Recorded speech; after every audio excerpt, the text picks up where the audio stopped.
So much going on right now. In my haste to get out here, I forgot to load today's excellent thumbnail into the phone, so I had to improvise that little screen capture of it there. It was sort of a hyper-realistic visualization of me confronting Zoran Mondami. And I mean, that's my theme here today. Is there something in the air? I mean, it feels like there is something crazy about to happen. Somebody from New Jersey trying to run me over. Fucking asshole.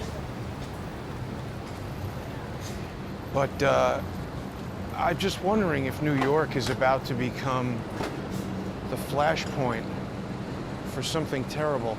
Charles has often told us about how, you know, before September 11th, his hackles were up. I kind of hate that expression. What are hackles? I guess it's something. But it's apt. Sometimes, well, look, we have poke coming soon, poke bowl. I don't know if I like that. I don't really eat poke bowls. I mean, it's fine to have it coming in there. I just don't know if I like the food. It just feels like something, there's tension building, right? So many things happening that don't seem to make sense on their face. Like Trump is gonna pardon Ghislaine Maxwell? I don't know, and I see people even saying, yeah, pardon her. But don't we know that she was involved in crazy crimes? Why pardon her? Do we just pardon any old body? It's weird. I mean, what is she gonna say now as far as Epstein lists and Epstein crimes and all this contradictory stuff? People going crazy over Israel, Palestine. We had France come out yesterday and say we're recognizing Palestine, and then not the UN, but I think the US State Department condemned that. So obviously that's at odds. Now, I don't want to make this a conversation about that. Take aside, I don't think I know enough about what's going on there to say anything definitively. We see videos and stories of starving kids, and then we see opposition from the other side saying, no, that's a made-up video. I don't know, I'm not there. But we definitely know that there's contradiction all over the place. And what is that doing? Well, I'm looking at the result. The result is chaos, people at each other's throats. Now look, here's another one of these hotels, right? I walk by here frequently. We have this curious van with a guy sleeping in it. Looks like a lot of people could go in that van. What the hell is going on here?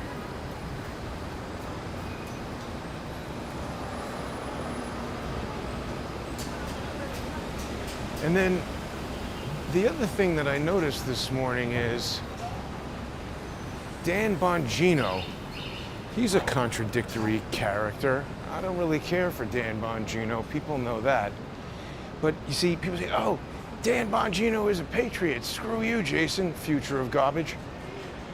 But I have a very specific reason that I have beef with Dan Bongino. It's that he was directly involved with Stephen Biss. And you know, it's interesting, this lawfare that I've been exposed to. I never was really in the world of going to court and dealing with lawyers. I've done that basically once. And we didn't go to court. My first divorce, there were lawyers involved. And many, many years ago, I, over a matter of $2,000, took somebody to small claims court. But other than that, maybe traffic court. I never dealt with court. It wasn't an aspect of my life. I knew nothing about it. And I think a lot of people who comment on lawsuits in court and what's going to happen with this or that, whether it's Candace Owens getting sued by Macron or whatever, I think they have no experience in it whatsoever. That's why I'm reluctant to comment on the whole Israel and Gaza thing, is that I just don't have personal knowledge or experience of what is going on there. People are asking me to, I don't know, extrapolate on, basically guess. But the lawfare stuff, what's interesting about it is, I've now had interactions with, and this Allegheny thing, that's been good. I mean, the outcome is not known yet, but in terms of adding to my experience, it's been good because there we have an attorney. What's her name again? Shields. She's just doing her job. It's strange, that person has clean socks, sleeping on the street. That's anomalous. Don't usually see that. I notice these kind of details. But Shields, I don't remember her first name. She's a fine woman, nothing wrong with her. She's just a professional attorney doing her job, Commonwealth attorney for the state of Pennsylvania, and she's there to defend the client, read the law, do what she thinks is right. She didn't bring about some malicious action with the intent of draining me of all my money and ruining my life and doing all that. That's what Stephen Biss did. So see, what I'm getting at is there's no room for interpretation of what Stephen Biss is doing. He's being like, oh no, he's really a good guy. He's just, bringing about this lawsuit to defend his client, Robert David Steele. No. I mean, we've seen emails from Stephen Biss and his wife and Robert David Steele. I mean, that was years I was going through that litigation where Biss is saying, yeah, maliciously sue Goodman in all these different districts, Arizona, Virginia, we'll get his insurance money. I mean, that is crooked business. That's not a decent lawyer saying, we now understand that the reason that Shields was quashing these police motions is that she's like, look, who is this pro se guy bringing in all this information that has nothing to do with this open records issue of does the medical examiner's office, are they obligated to give him this stuff or no? She's going by the book. I have to commend her. She's polite, she's professional. I don't feel any animosity towards her when I walk in the courtroom. Just say hello to her now. I've seen her 2 or 3 times. And see, that's instinct, right? My hackles don't go up when I'm around that woman because I don't get the sense that she's trying to harm me. She's just there doing her job. And you know what? That sense is getting heightened as I spend more time around that case. People who saw it last week when I was in Pittsburgh, I was commenting that Judge Daniel Regan, he's a fair and decent guy. Would you like to talk? Just say hi. Where are you from? From Jerusalem. Where are you from? You're from Jerusalem? Yeah, where are you from? What do you think about I'm from New York. What do you think about all this tension? There's hatred for Israel and Jews unlike anything I've ever seen before. Make sure that we're going to bring peace as soon as possible. Peace, right? End to terror and bring peace over. What is true? How can we know what's true? People on both sides say one thing or the other. It's hard. Truth is a reality. And the problem is that there's so many competing narratives of lies. So one needs to educate himself and find the right path. All right, thanks for saying hello. Have a good day. That guy didn't say anything inflammatory. Interesting. But back to the Allegheny thing. Again, see, there was a bit of an instinct there too. That guy didn't run up and scream at me and make fake guns with his fingers and try and threaten and intimidate me. I thought it was a little silly that he was waving, but listen, that's an entree. Wants to be on camera, let's talk. But the Allegheny court, again, I don't get this feeling of tension, And likewise, when I first walked in there, they didn't know what the hell I was all about. Maybe Miss Shields thought I was there to waste her time or do something stupid or crazy. But that thing, it's calmed down, and we're getting to a point where the judge is saying, you know what, Jason, you've got a point. If you can show me the legal authority that allows me to do what you're asking, he's at least demonstrated that he's willing to explore it. That's quite fair. My hackles are up when I'm around the malicious Judge Judith Wheat because she's done things that don't comply with the law, that have been, her opinion, which aligns with nasty Nina. Her opinion that me saying mean things, according to her, not according to the law, according to her, rise to the level of a threat. There was no direct threat. The law is quite clear of what a true threat is, in the Commonwealth of Virginia. It's got to put the person in fear of their safety, of a violent attack, a sexual assault.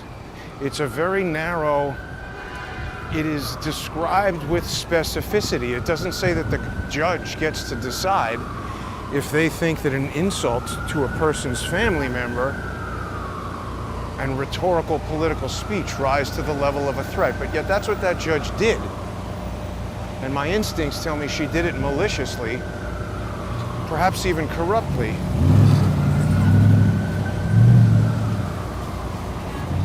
So, again, people who are aligned with Stephen Biss, I got a real serious problem with them, because there's no way you could align with that guy without knowing that he is a criminal scumbag. Now, he supposedly had a stroke. I don't know if that's true or not. Remember, General Flynn's stupid brother, Joe, he had a mini Twitter freak out when I said something negative about Stephen Biss. Why did he do that? Why does he care? He's like, oh, that's my lawyer. Who is so passionate about their lawyer that they get onto Twitter and start cursing the person who says something negative about their lawyer? I guess that could be possible, but I don't know. It's suggestive that there's something more going on there. And I think there is, because there's a lot of weird connections to Stephen Biss. Dan Bongino was represented by Stephen Biss. Devin Nunes. And not just peripherally, I mean like years-long lawfare litigation from this obviously criminal scumbag. He's dead, according to, or he's got a stroke, I don't know. He's not gonna sue me for saying he's a criminal scumbag. You know it's against the law and disrespectful to everyone to ride a bicycle on the sidewalk, right?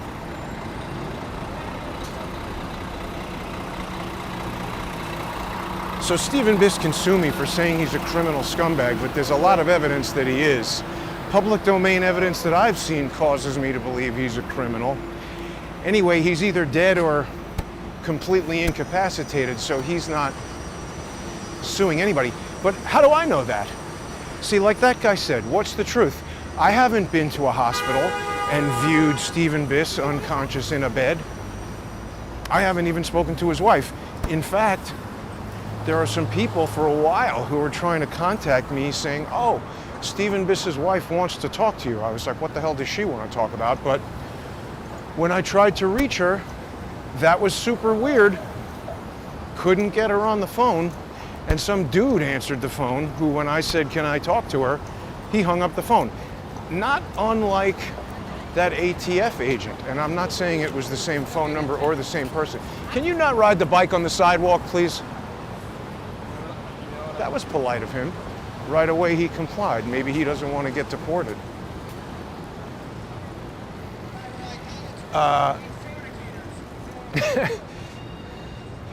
So Stephen Biss's wife, there's a whole mystery surrounding her.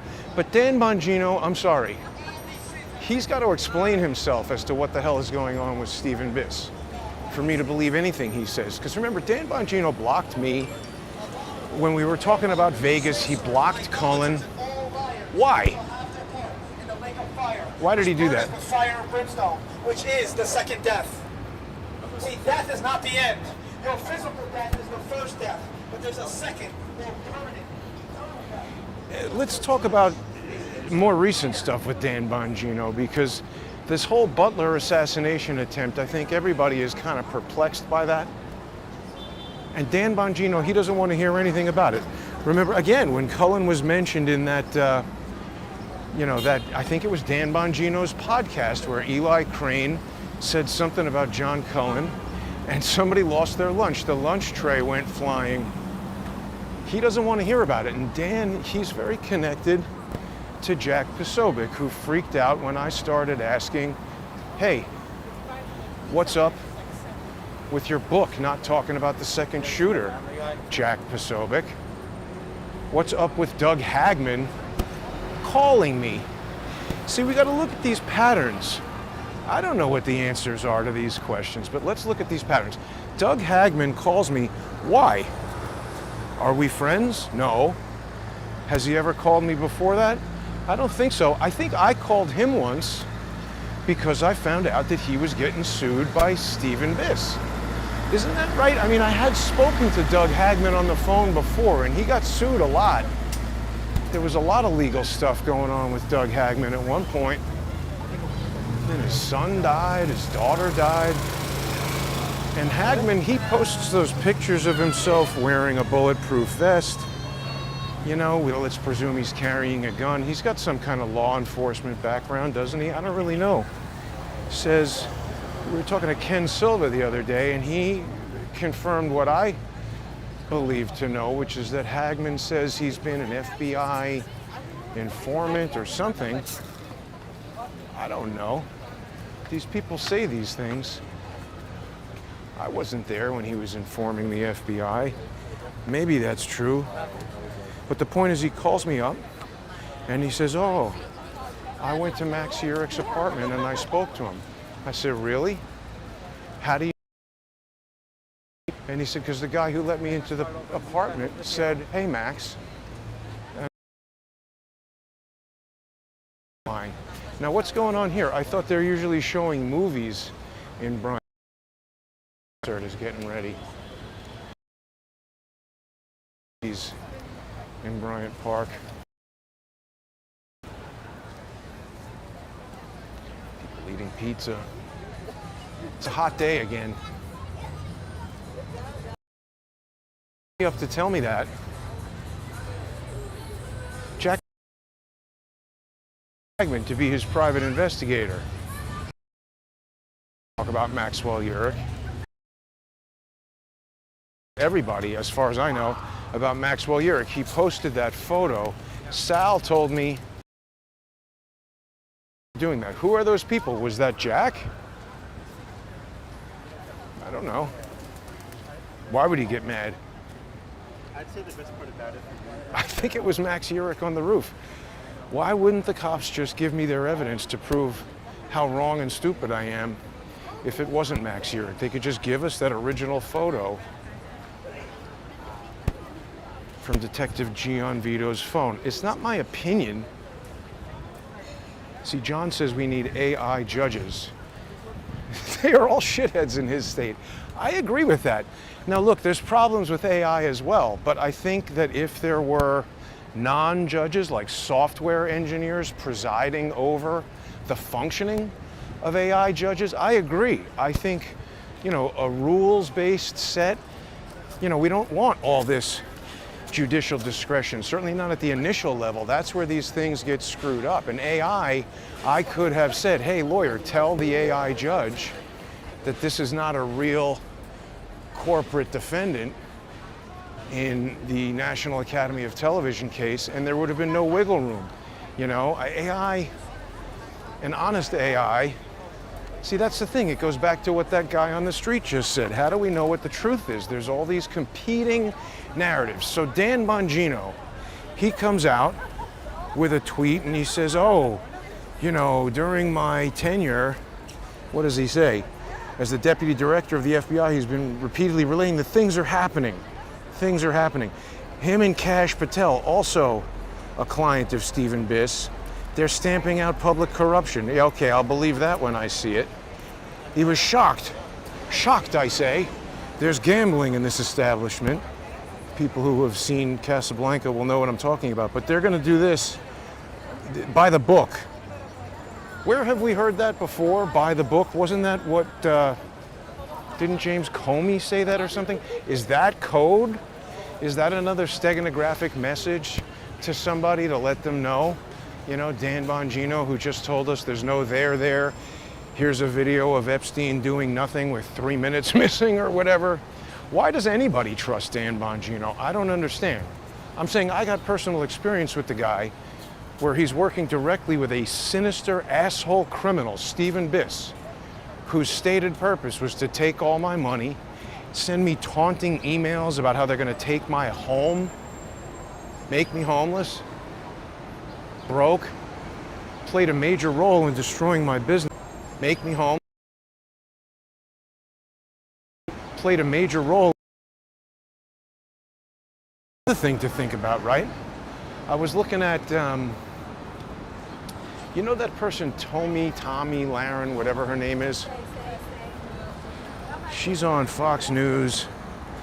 She's got like, I don't know, some number of millions of people following her on Twitter. I found that interesting. She's obviously a very attractive woman and smart, does a lot of good news reporting, but she had like only 60,000 followers on YouTube. I don't understand that.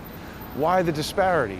If she's so fantastic and great, shouldn't that permeate most major platforms and have lots and lots of people following her there on YouTube? Or is that suggestive that there are certain outside forces beyond organic growth that control or at least influence who fails or succeeds on these various platforms? I've seen a lot of evidence that it's the latter.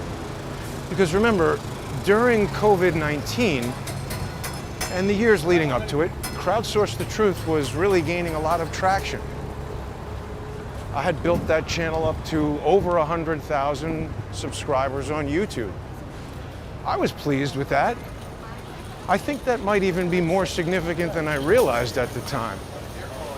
Now, that got crushed in part by George's brother and a tremendous effort from the Television Academy. They spent over $2 million, not George's brother. He's a broke idiot, apparently, living in an RV. I think he must be paid. Maybe he's got a anonymous LLC in Wyoming or something that his money goes to pay his stupid wife. I don't know. He's got to be motivated. It doesn't make sense to me that somebody would be on me in the way that he is for 8 years without being paid to do that. How could he possibly find the time?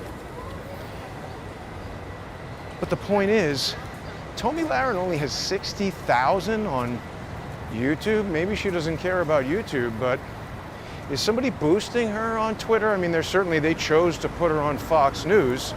She's a lot better to look at than me, I admit that. But the point is, there's less of that. I should say, you know, they're not spending $2 million. Now they've got Nina just spending a couple dozen $1,000s. But maybe that's all they need, right? I've been so crushed down. I don't have the kind of reach. Tens of thousands of people don't see the message when I put it out. They see it from Dan Bongino. There was something else interesting that I noticed about the Dan Bongino clip. There's a person on Twitter who I really like. This person is called The Researcher. They're very interested. I don't know who this is, but people might want to follow this account. Talks a lot about Andrew Weissman and Lawfare and Norm Eisen. And here we have Michael McFaul. I found this interesting because this clip, it just came up. Well, I should say, this clip I just saw for the first time this morning, but Michael McFaul came up in my conversation with Scott McMahon just the other day. Let's listen to what McFaul had to say here. To me, it's pretty clear why Putin would support Trump over Clinton. And your thoughts about the fact that the White House had this information for 5 months before any information came out, the fact that not more was said so that the public could understand what we knew. Your reaction to that? Well, the people working at the White House at the time are friends of mine, and they're friends of mine to this day. And I don't want to trivialize how difficult their decisions were. They did not have good choices. It's not easy to say, oh, they should have just said everything so the American people would know, because of course, politically, they would have been criticized by candidate Trump and all Republicans as politicizing the election. My own view is that they should have said more. And maybe it was not even that they should have said more, but the way they said it might have been different. So the one big statement they made in October, which I think was a very good statement, important statement, but it wasn't rolled out in the way. I used to work at the White House. I worked at the White House for 3 years in the Obama administration. And when we wanted the press to see our news, we had rollout strategies. We got people on television. We brought journalists in the night before to tell them about it. I think they could have done more to elevate the substance. The substance of what they said, I think, was correct. See, that was important to me, that he's saying they brought in journalists and told them what to say when they wanted to elevate a particular message. That seems pretty clear. that that's what they do. They elevate certain messages and they decrease the impact of other messages. Why do the police allow these criminals to sell stolen goods? Smile. So the reason I wanted to play that is because I just noticed that Dan Bongino, after basically being a scumbag working with Stephen Biss and kind of doing nothing in my view as the FBI deputy director compared to his loudmouth blockhead talk, now suddenly he's tweeting, immediately he's here in the New York Post, FBI deputy director. He's shocked to his core, and he's never going to be the same again. He's going to uncover all this stuff, according to the New York Post, which, you know, they were there with the Hunter Biden laptop, having a certain version of that story. I'm not saying that the contents of the Hunter Biden laptop weren't real. They were certainly pictures of Hunter Biden. We can see them. I just have always had questions about how it landed in that Mac store and the blind guy who didn't want to come on my show. He was really elevated by certain people, the New York Post being one of them. I don't really trust the New York Post. I mean, again, it's people say, oh, wait a minute. You know, the New York Post, they had the Hunter Biden laptop story, so that must be good. They're exposing Hunter Biden. But isn't that a very George Webb technique to get all over a story and own it and control it so that that becomes the de facto narrative? Because they also had the story about Vivian Schiller running that Aspen Institute desktop thing where they were telling all the journalists about the Hunter Biden laptop. It was a very controlled thing. One side saying one thing, the other side saying another thing. It's interesting, right? And we've got that now. You know, Rupert Murdoch, he owns the Wall Street Journal. They're the ones publishing all these Jeffrey Epstein stories with Trump. And even Trump, what the hell is true here about Epstein? He's talking about pardoning Ghislaine Maxwell. What? Why would you do that? I don't know, it just seems like everybody's all over both sides of the story such that we can't tell what the hell is true. So, New York City being a flashpoint, we've got Zoran Mamdani, who was an idiot who came out of nowhere. I mean, the guy's lived here for 7 years. I think you should try moving to New York for 7 years and see if you can establish a business, establish yourself as a major political candidate, establish yourself even as a popular social media personality. It's pretty damn difficult. How did Mamdani do it? Is he so much smarter than me and everybody else trying to do that? Maybe. Or is he one of these things that's getting elevated? Somebody has a plan and they call in all the journalists and say, this is what we're going to do. It seems like that's what Adam Sharp does. And when they see somebody like me, they say, no, no, no. That guy's not the guy. We got to spend $2 million shutting that guy down. That's why it's important for people to share these videos and to sponsor the show on crowdsourcethetruth.substack.com or to make a one-time sponsorship payment on paypal.me/crowdsourcethetruth. You can also sponsor on subscribestar.com and patreon.com/crowdsourcethetruth. And you can follow me on X at JG_CSTT. People who are following there can subscribe. You'll get the sponsor exclusive content and help keep the show going. This building is close. I guess it's close to finished. Look, they have like some trees coming in there. Isn't this Chase, JP Morgan Chase? What a huge building. What a time to come into New York. But I don't know, back to Charles saying that he tells us he was at dinner with, I guess, the editor or the publisher, somebody from that Jane's Defense Weekly magazine, asking that guy how likely is a terrorist incident in New York City, and the guy said 100%. I mean, I don't know how you measure something like that, but it turned out to be pretty accurate. I'm just feeling a real kind of sense of tension. I mean, for me, I don't know anything about the defense industry. It's just coming from all this contradiction that we're faced with. I saw Laura Loomer on Patrick Bet-David. People know I don't like or trust Patrick Bet-David. Again, not because I looked at his show and held my finger into the air and said I don't like that guy. It's because he stole my content and lied to me. That's dishonest. So why did he do that? And he never tried to make it right. They tried to bully me after the fact, you know. I said, hey, you guys lied to me about how you're going to use my content. And his producer said, do you ever want to be on this show? And I said, do you think I would call you up and call you a motherfucker if I was concerned about being on your show? Take that video down and put it back with my logo on it, or else delete my content. And they refused. Why did they do that? They're not idiots. That's a heavily produced show, and you don't just accidentally crop a video. That takes deliberate effort. Hi, you guys want to talk? Are you visiting from Telluride? No, we're visiting from Colorado, though. Oh yeah? What do you think of Golden, New York? Colorado. Love it. Love it. But you got to be careful. How often have you been here before? 20 times. Okay, you don't notice anything different about it? It's better now than it was last year, but the crime has been incredible. Yeah, seems okay. All right, well, be careful at night. Yeah, you too. Thanks for stopping to say hello. Yeah, they're probably lefty idiots, because he was about to say, oh, we don't want to be on the video. Well, then don't wave at me, stupid. But they agreed to talk, so that's fine. Don't have to disparage them. What was I saying? Yeah, so Laura was talking to Patrick Bet-David about how she met Roger Stone. And it was weird because I noticed not long ago, Roger Stone, first of all, everybody knows for a long time Roger Stone and Laura Loomer were super close friends.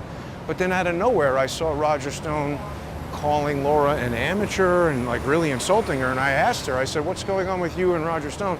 She wouldn't tell me. And now I guess they're back to being friends. There was some picture on Twitter of them out to dinner or something like that.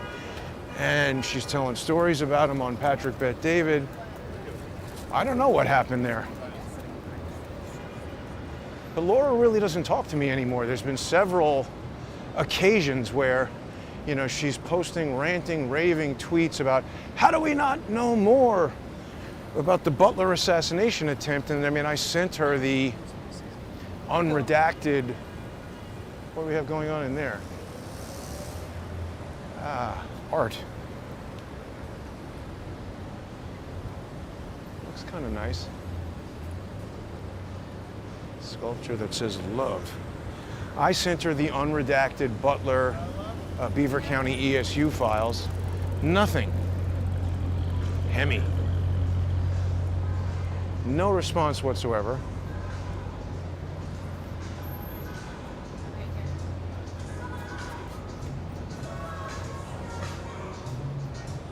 Dorit Levenstein. It's a nice sculpture, huh?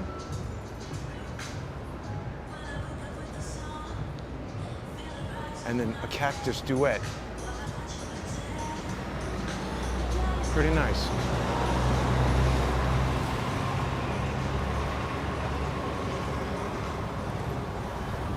So why? I mean, if Laura is truly interested in what went on in Butler, Pennsylvania, who's covered that more comprehensively than me and Ken and John Cullen? I sent her this information. Nothing. Same with Jack Posobiec. He didn't want to hear about that. Same with Dan Bongino. He didn't want to hear about that. It's this competing narrative, right? I mean, listen, I don't know what's true. Maybe it wasn't Max Yerrick on the roof. I wasn't there. Why did the FBI hose off the roof? Certainly Dan Bongino must know something about that. Why isn't he telling us something about that? Do we really think now suddenly Dan Bongino, he's shocked to his core and he's going to tell us something? I don't know. It just feels like another pivot to another kind of dumb story. Trump is in Scotland, Tracy says. Well, so what? Veronica says not everybody in Colorado is crazy. I agree. I like Colorado a lot. I don't know, but that guy seemed to get his back up when I started to talk to him. Oh yeah, this is the bookstore. My brother has this particularly valuable Spider-Man comic and I'm trying to convince him to sell it. And I seem to recall that this place Is this the place that we've walked by in the past and they sometimes have, maybe this is it, maybe not, have auctions of old comic books? My brother was born in the 60s, you know. So when he was a little kid, old Spider-Man comic books weren't that old. And I don't know if people were, I guess they were, collecting comics back then. Well, yeah, I don't know why Laura's not interested in that stuff. It seems very contradictory. There was something else like that recently that she was like, oh, why isn't anybody talking about the judicial coup? And I was like, Laura, there's nobody talking about that more than me. And I sent her all the stuff I was doing directly against Boasberg. Nothing. So why is that? Because the thing that Laura said, this is what I wanted to get to. I'm not trying to bash Laura. But the thing that she said to Patrick Bet-David, and I found this really interesting, she said that she did not think she would ever be able to make a comeback after she got banned from all social media platforms in 2020 or 2022, whatever that was. She said that. And I think Laura's got a lot of confidence in herself. So if she didn't think, and by the way, I remember I was interacting with her quite a lot during that period. Went out to dinner with her. She came to New York to be at a New York Young Republicans event, called me up or texted me or something and said, you want to make a video while I'm there? I said, sure. People probably saw that video. We went to dinner that night, and she told me in what seemed like a very earnest way that she was sad that she couldn't get any traction, that Rumble was the only platform that she was on and the channel never grows. I've had that experience on Rumble as well. I have a very low number of followers on Rumble, and I've been on there for years and years and years. I see other people on Rumble, 100,000 followers. I think their content is stupid and boring, but that's my opinion.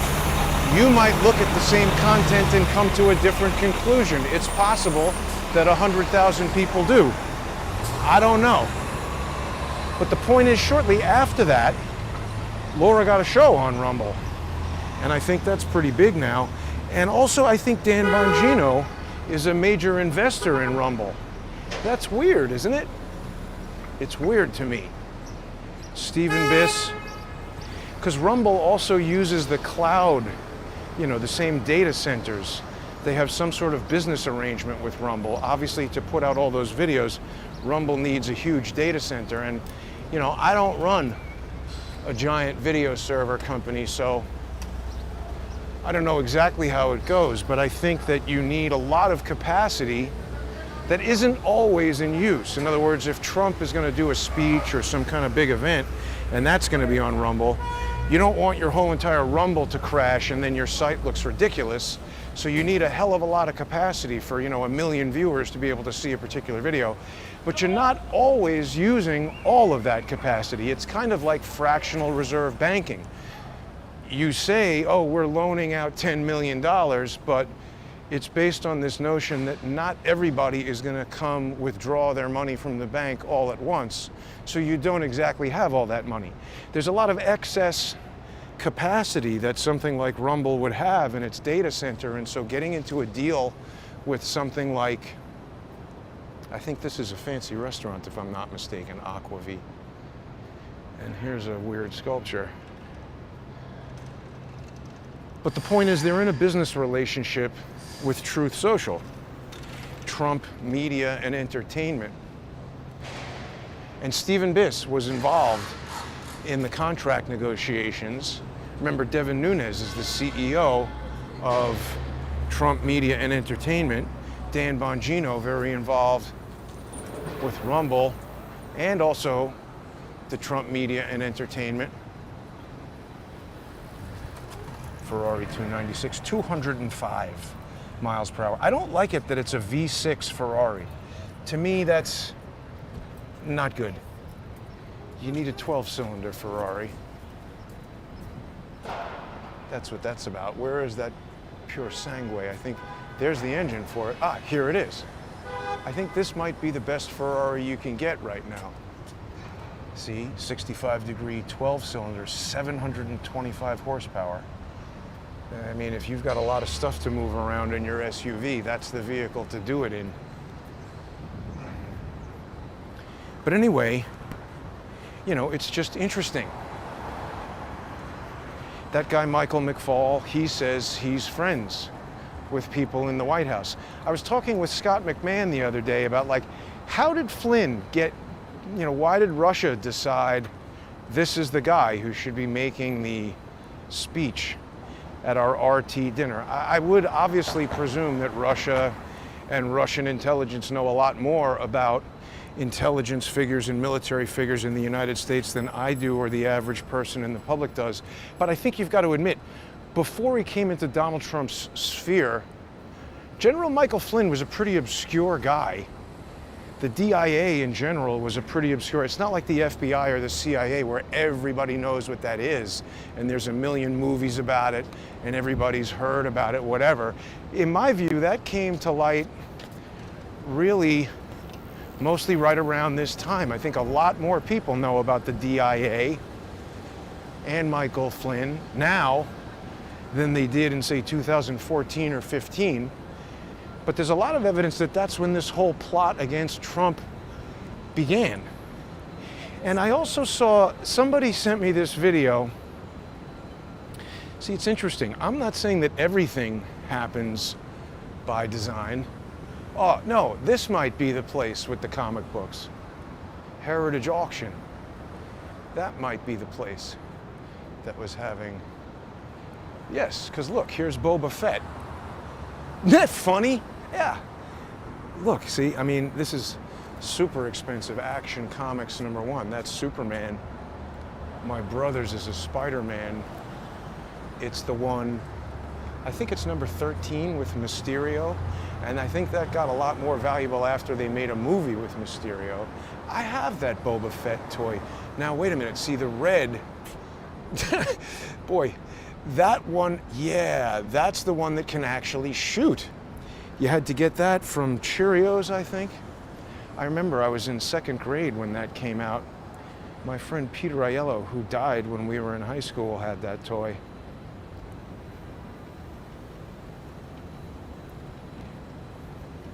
Very sad.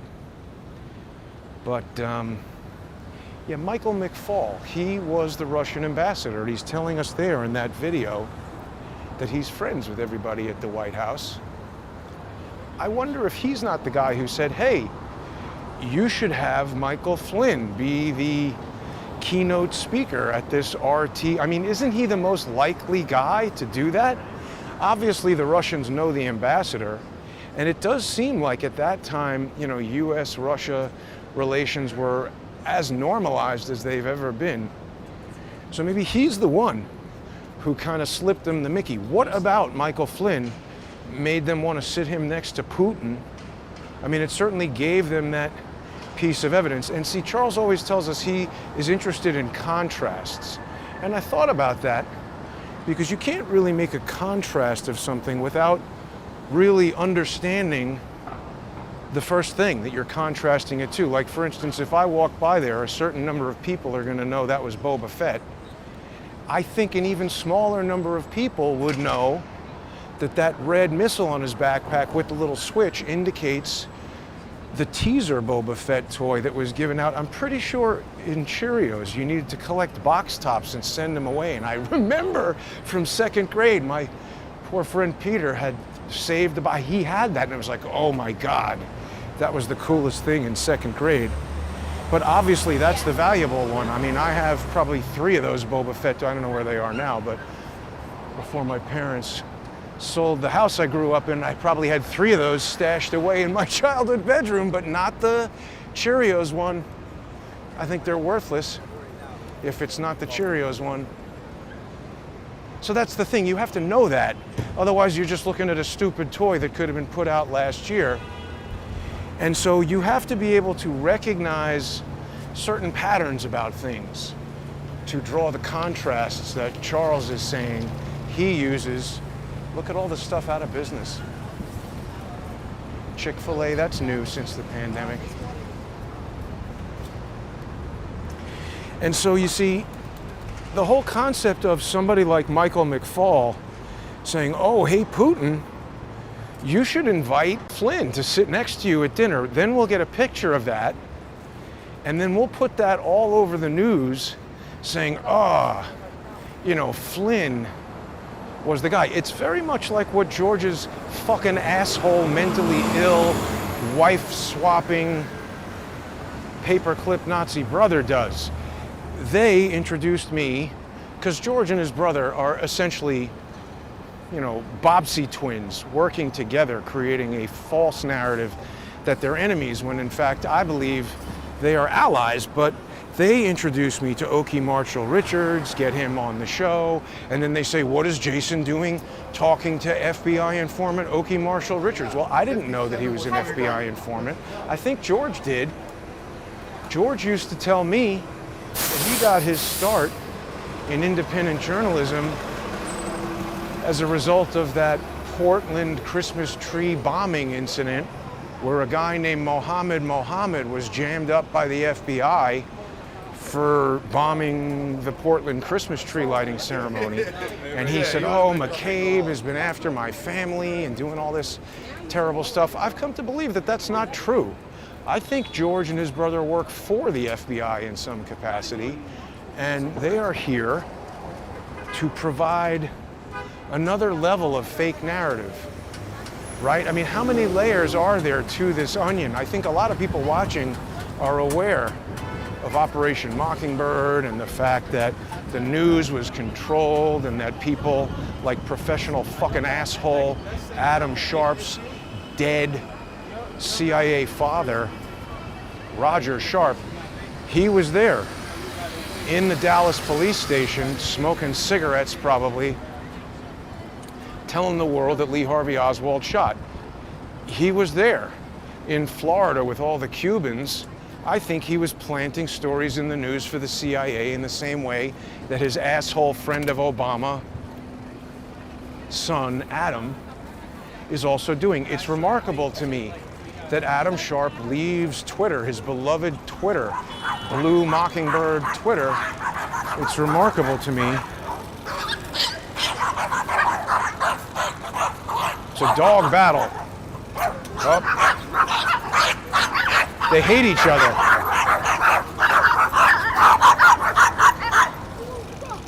That's a lot of anger. It's over.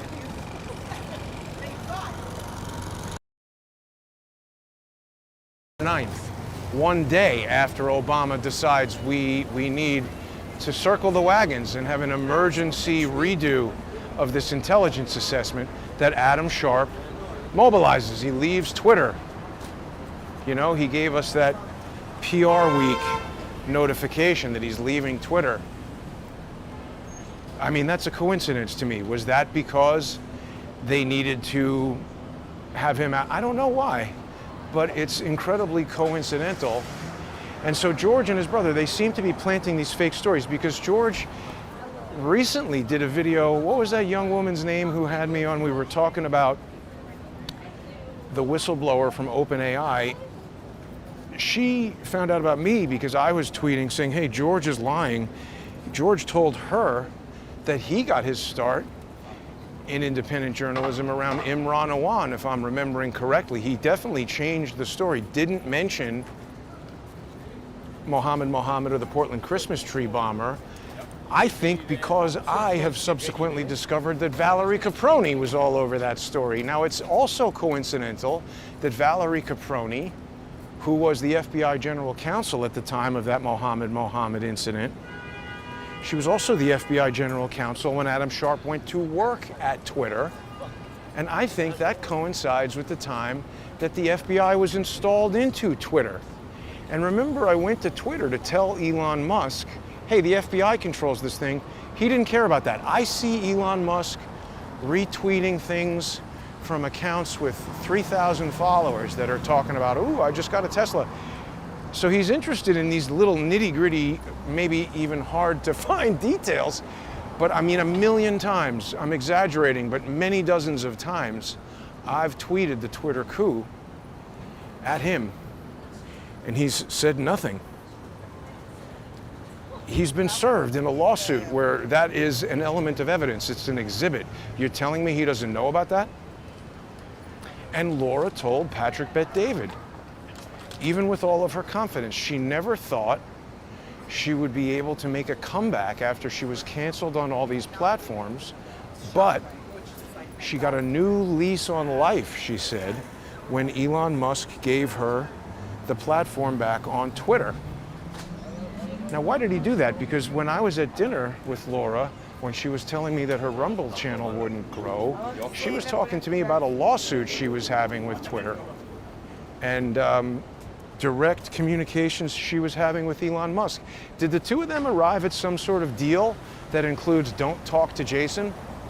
A young woman, she needs food and money and a place to live, and if they're strangle-holding her down to the ground, threatening all that, it's not like she's my sister. What is she gonna do, fight to the death for me? I just wonder. I don't really trust Elon Musk. I think that we don't know, remember, Al-Walid went from you can't buy Twitter to, my new friend Elon Musk has Twitter. So there's all these competing narratives, two sides to every story. I don't know the answer. I should have been looking at the comments more on this walk, but I've been focusing, where's all the traffic? Well, it's summertime. Maybe people are off enjoying the summer. People are saying Michael McFaul seems like a spook that was recruited at Stanford. I agree. I don't trust that guy at all. And admittedly, Scott admitted he didn't know much about Michael McFaul and hadn't necessarily thought too much about the possibility that he might have been the guy. But put yourself in that moment. How did RT come to say, yeah, let's pay Michael Flynn $45,000 to come speak at this event? And doesn't it create a very damning bit of evidence to have that have happened? It's the type of thing that these lawfare scumbags love to plant. So they know what their plan is down the road. You often don't know what it is until it's been sprung on you.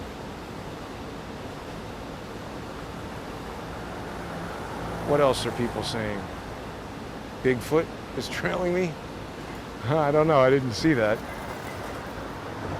People think it's obvious that Laura has some kind of deal. Well, I mean, that's the thing. She's been able to grow tremendously, and I don't know, maybe she's being used as a tool by somebody.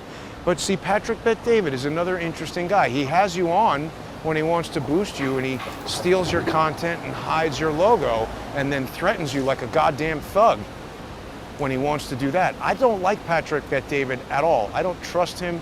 I think he's another one of these intelligence cutout fakers. People think Mohammed is a curious name. I agree. What else have we got here? Trump is hanging out with Scottish golf hooligans. Yeah, I don't know. Well, anyway, that's what I wanted to say to everybody today. I hope that people who enjoy the show will sponsor it because they're trying to crush me. I think part of the reason why they've let up on me to some extent is that I'm contained. It's when I had 120,000 people watching YouTube, I'd put out a video and tens of thousands of people would see it. So they can control my message, amplify these other messages, minimize mine. I'm really disappointed in Laura that she puts out these direct calls to why is nobody talking about the judicial coup, and then I send her stuff about the judicial coup and she does nothing with it. First-hand original reporting. Why is nobody talking about the Butler PA assassination attempt? I'm the only guy to have a trial and subpoena witnesses in that whole entire case, and I mean, not even a tweet. It's very curious. But sponsor the show, please. Get onto subscribestar.com or patreon.com/crowdsourcethetruth or crowdsourcethetruth.substack.com. Share this video, retweet things on X. Go on X, re-X things at JG_CSTT. You can subscribe there. If you have been historically subscribed to Odyssey, I'm sorry to say that they're now using a cryptocurrency that a lot of people find a bit cryptic to interact with. So if that's not your speed, go to one of the other platforms, but you've been watching the show for free for the last 3 months. And thanks to the people who have made one-time sponsorship payments on paypal.me/crowdsourcethetruth. Have a great day, everybody. I don't have the answers to these questions. Whoops. Didn't get to see my thumb. I don't have the answers to these questions, but maybe we can find them.